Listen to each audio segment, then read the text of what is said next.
웹툰 작가 주호민이 발달장애 아들을 가르치는 특수교사를 지난해 9월 아동학대 혐의로 신고한 가운데 주호민 부부가 올해 5월에도 아들에게 녹음기를 갖고 등교하게 한 정황이 알려졌다고 한다.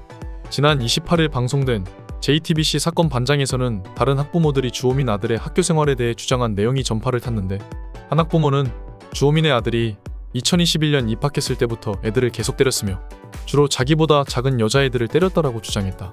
이어 엄마들은 장애에 대해 잘 모르니까 또 주호민 씨 아들이니까 그냥 넘어가 줬다라고 말했다고 한다. 지난해 9월 5일 주호민의 아들은 통합학급 수업 도중 여학생 앞에서 바지를 내리는 학교폭력 사건이 일어났고, 이로 인해 해당 여학생이 심리적 충격을 받아 학교에 오는 것이 무섭다고 하자 주호민의 아들은 학급에서 분리 조치를 당했다. 그리고 얼마 뒤 주호민 부부는 해당 조치를 취한 특수교사를 아동학대 혐의로 고소했다고 한다. 다른 학부모의 말에 따르면 당시 특수교사는 주호민의 아들을 상당히 감싸는 태도를 보였다고 하는데, 당시 피해 학생의 어머니가 왜 이렇게 그 아이의 편만 드냐라고 얘기했을 정도라고 했다. 이에 해당 교사는 제 학생이잖아요. 어머니 한 번만 선처를 부탁드립니다라고 말한 것으로 알려졌는데, 그러나 그 다음 주 이 교사는 주호민으로부터 아동학대 혐의로 고소를 당해 직위해제됐다고 한다.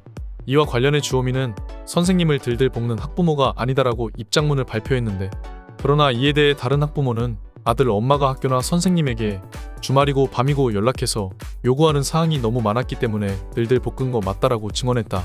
주호민 부부는 지난해 9월 학교폭력 사건 이후 아들이 지속적으로 불안한 반응과 두려움을 보여 녹음기를 지니게 했다고 밝혔는데, 이것과 관련해서도 방송에서는 주호민 부부가 올해 5월에도 아들의 바지에 녹음기를 넣은 사실이 공개됐다고 한다.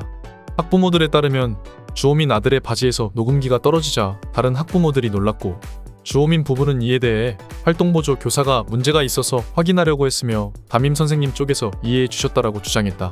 그러나 담임 선생님은 주호민 부부에게 다음부터 녹음할 일이 있으면 먼저 이야기해달라고 말한 것이 드러났고, 주호민 부부는 아들의 녹음기 소지에 대해 활동보조 교사에게 아이 장애 등급 심사를 받으려고 한다라고 다른 해명을 한 것으로 알려졌다고 한다. 해당 논란에 대해 주호민은 지난 26일 입장문을 내고, 녹음에는 단순 훈육이라 보기 힘든 상황이 담겨 있었다라며 현재 관련 사안은 재판이 진행되고 있으며 교사의 행위가 정당한 훈육이었는지 발달장애 아동에 대한 학대였는지는 재판 결과가 나올 때까지 기다려달라고 했다.